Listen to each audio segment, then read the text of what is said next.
Now, we all love Bleach. Bleach is one of those animes that has so many amazing aspects to it that come together and form one of the greatest anime series that have ever come out. And one of my personal favorite parts about Bleach, or I should say my favorite part about Bleach, has to be its villains. I think Bleach has one of the best rosters of villains we have ever seen. You got villains like Aizen, Yuha, Grimmjow, Ukiura. Even more underrated villains like Ginjo and Tsukishima, in my opinion, are phenomenally written. But in all honesty, these guys are not the main villains of Bleach. Or at least they're not when you understand the full picture. Now, from the point of view of Ichigo and the rest of the main characters, these guys that I just mentioned, like Aizen, Yuha, Ginjo, they're definitely the villains. They're the bad guys, they have evil motives, they have evil intentions. How could they not be the villains? But what if it's us who aren't on the right side either? That would completely flip the entire script, because if you start to look at this from an unbiased point of view and not look at it through the lens of the main characters, these guys aren't the real villains. The real villains of the story is the entire Soul Society.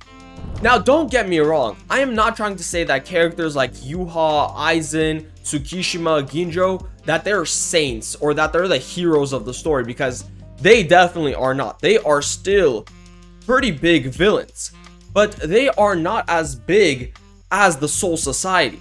The Soul Society is by far the biggest villain in the entire series. And to prove my point about the Soul Society actually being more evil than anyone else, let's first go through the actual villains' motives and see how justified they were or how evil they truly were. Let's first start off with the motives and intentions of the first major villain of Bleach, that being Sosuke Aizen.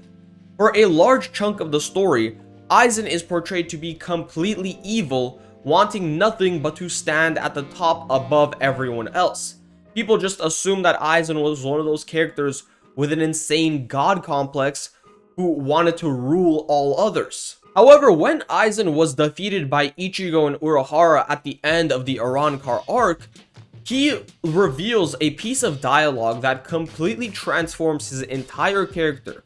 While he's in the process of getting sealed, he is yelling at Urahara and he is asking him how he can allow himself to be subjugated by that thing.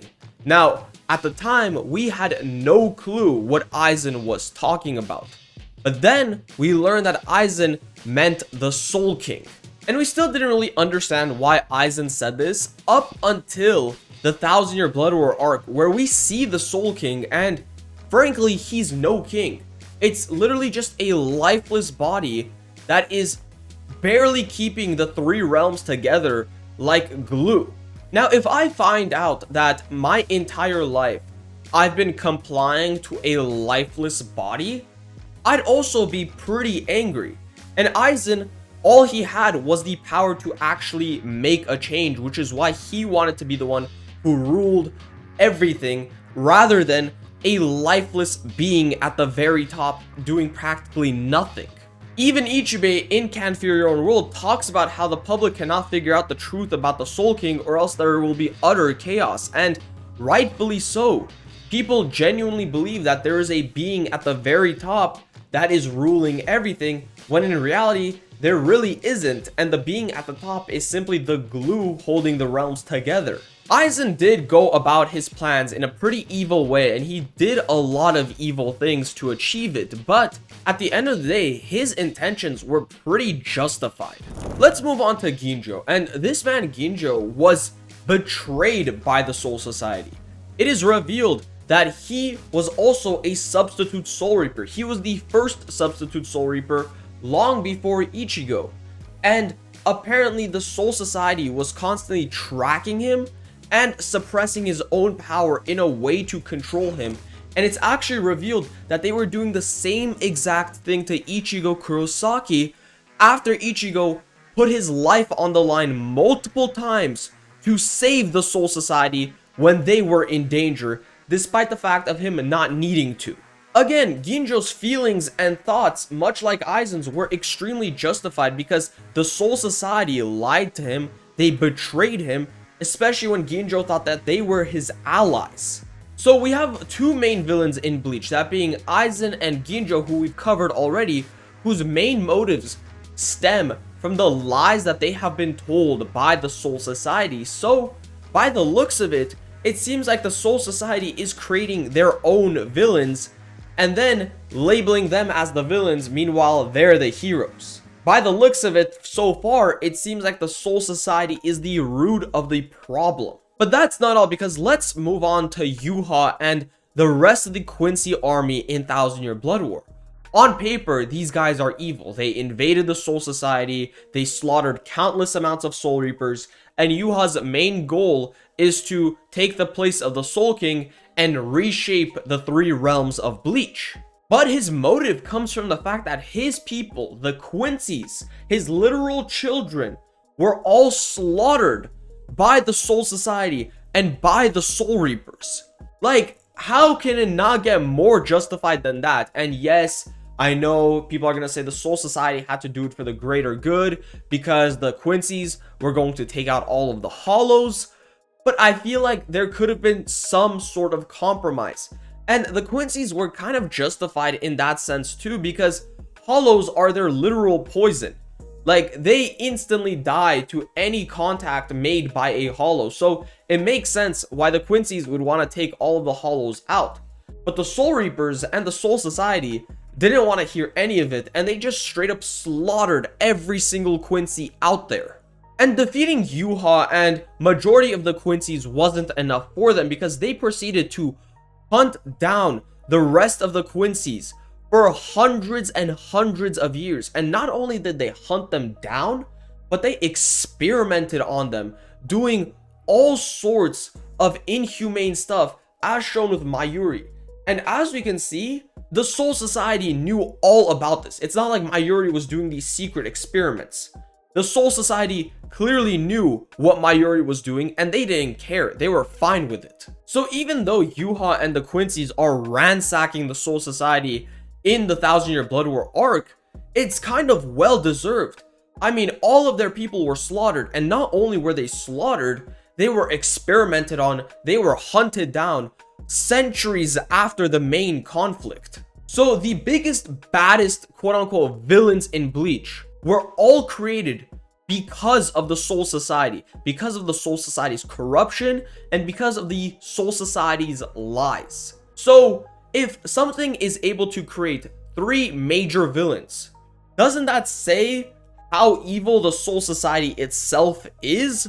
But I haven't even gotten to the juicy stuff yet, because it's not just the Soul Society screwing over the characters who become villains. They constantly screw over our own main character, Ichigo, despite the fact that Ichigo saves them countless amounts of times. For starters, I already mentioned how much like Ginjo, the Soul Society would constantly track and control Ichigo's power so he wouldn't go out of control and be able to rebel against the Soul Society.